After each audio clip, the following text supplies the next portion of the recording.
WhatsApp ഗീസ് വോഗേഴ്സ് ബ്ലോഗിൽ നിന്ന് നാസിമാണ്. ഗോളം വലിയ ആരോപണങ്ങളൊന്നും ഇല്ലാതെ ഈ ഒരു ഫിലിം ഇന്നലെ റിലീസിന് എത്തിയിരിക്കുകയാണ്. ഈ ഒരു ഫിലിമിന്റെ ട്രെയിലർ അല്ലെങ്കിൽ ടീസർ കണ്ട സമയത്ത് തന്നെ നമുക്ക് എല്ലാവർക്കും അറിയുന്ന ഒരു കാര്യമാണ്, ഇതൊരു ത്രില്ലർ ഫിലിം ആണെന്ന് എല്ലാ ആളുകൾക്കും അറിയുന്ന കാര്യമാണ്. Directed by Samjad, written by Praveen Vishwanath and Samjad. ഈ രണ്ടുപേരാണ് ഈ ഒരു കഥ എഴുതിയിരിക്കുന്നത്.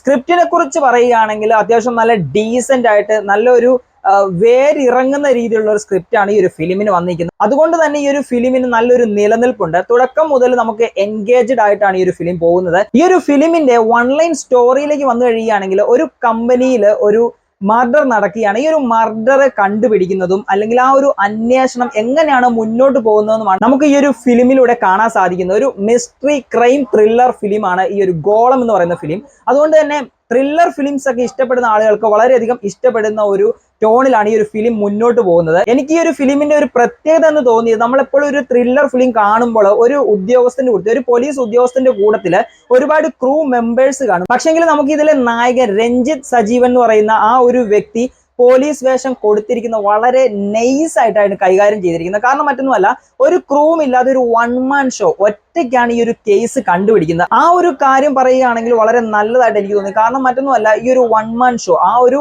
നടനെ മാക്സിമം യൂട്ടിലൈസ് ചെയ്തിട്ടുണ്ട്. അതേപോലെ തന്നെ ഒരു പോലീസ് ഉദ്യോഗസ്ഥന് വേണ്ട ആ ഒരു ഭംഗി, എന്താണ് ഒരു ആകാര വടിവ് കാര്യങ്ങളൊക്കെ ഈ ഒരു ക്യാരക്ടറിൽ വന്നിട്ടുണ്ട്. അതും നല്ലൊരു മേക്കിംഗ് ആയിട്ടാണ് തോന്നിയത്. ബീജിയം ബേസ് ഒക്കെ നോക്കി കഴിയുകയാണെങ്കിൽ നോർമൽ ആയിട്ടൊരു ത്രില്ലർ മോഡിലുള്ള ഒരു ചെറിയ ഒരു നോർമൽ ബീജിയം എന്ന് മാത്രമേ നമുക്ക് പറയാൻ പറ്റത്തുള്ളൂ.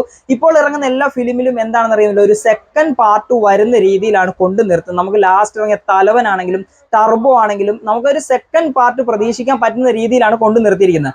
ആ ഒരു സെയിം പാറ്റേൺ ആണ് ഇപ്പോൾ മലയാള ഫിലിം പിടിക്കുന്നതെന്ന് തോന്നുന്നു. കാരണം മറ്റൊന്നുമല്ല, ഈ ഒരു ഗോളം എന്ന് പറയുന്ന ഫിലിമിലും രണ്ടാമത്തെ ഒരു ഭാഗത്തിന് വേണ്ടി വെയിറ്റ് ചെയ്യുന്നുണ്ട്. അതേപോലെ തന്നെ ഒരുപാട് കാസ്റ്റ് ഇതിൽ വന്നിട്ടുണ്ട്. ദിലീഷ് പോത്തൻ, സിദ്ദീഖ്, സണ്ണി വൈൻ, കാർത്തിക്, ചിന്നു, അലൻസിയർ, ശ്രീകാന്ത് മേനോൻ, ഇതേപോലുള്ള ഒരുപാട് കാസ്റ്റിംഗ് വരുന്നുണ്ട്. പക്ഷെ എങ്കിൽ സണ്ണി വൈൻ ഒക്കെ വന്ന സമയത്ത് ഒരുപാട് നേരം നമുക്ക് സ്ക്രീൻ പ്രസൻസ് തന്നിട്ടില്ല. അടുത്ത ആ ഒരു നെക്സ്റ്റ് ഭാഗം, ഞാൻ പറഞ്ഞ പോലെ തന്നെ അടുത്ത ഭാഗത്തേക്ക് രണ്ടാം ഭാഗത്തേക്ക് വരുമ്പോൾ സണ്ണി വൈനൊക്കെ കുറച്ചുകൂടി നല്ലൊരു ക്യാരക്ടർ അല്ലെങ്കിൽ കുറച്ചുകൂടി ആ ഒരു ക്യാരക്ടറിനെ മികവുറ്റ രീതിയിൽ കാണിക്കുന്ന രീതിയിൽ വരുമെന്ന് എനിക്ക് പേഴ്സണൽ ആയിട്ട് തോന്നി. ഗോളം എന്ന് പറയുന്ന ഈ ഒരു ഫിലിം തുടങ്ങിയിട്ട് കുറച്ചധികം നമ്മൾ അങ്ങോട്ട് മുന്നോട്ട് പോയി കഴിയുമ്പോൾ ചില ആളുകൾക്ക് ആരാണ് കൊലപാതകി എന്ന് മനസ്സിലാകുന്ന രീതിയിൽ അല്ലെങ്കിൽ ഒരു പ്രഡിക്റ്റബിൾ ആയിട്ടുള്ള കഥയായിട്ടാണ് മുന്നോട്ട് പോകുന്നത്. പക്ഷേങ്കിൽ ഒട്ടും തന്നെ നമുക്ക് ബോർ അടിക്കാൻ പറ്റുന്ന രീതിയിലല്ല ഈ ഒരു ഫിലിം വെച്ചിരിക്കുന്നത്. നല്ലൊരു എന്റർടൈനർ ആയിട്ട് അല്ലെങ്കിൽ ഒരു മിസ്റ്ററി ക്രൈം ത്രില്ലർ ആയിട്ട് മുന്നോട്ട് പോകുന്ന ആ ഒരു ടോണിൽ തന്നെയാണ് പോകുന്നത്. അതുകൊണ്ട് തന്നെ ബോറിംഗ് നമുക്ക് വരുന്നില്ല. പല ആളുകൾക്കും ഫിലിം കണ്ടു കഴിയുമ്പോൾ പല രീതിയിലായിരിക്കും അത് വർക്കൗട്ട് ആകുന്നത്. എനിക്ക് ഈ ത്രില്ലർ ഫിലിംസ് ഒക്കെ ഇഷ്ടപ്പെട്ട ഒരാളായതുകൊണ്ട് തന്നെ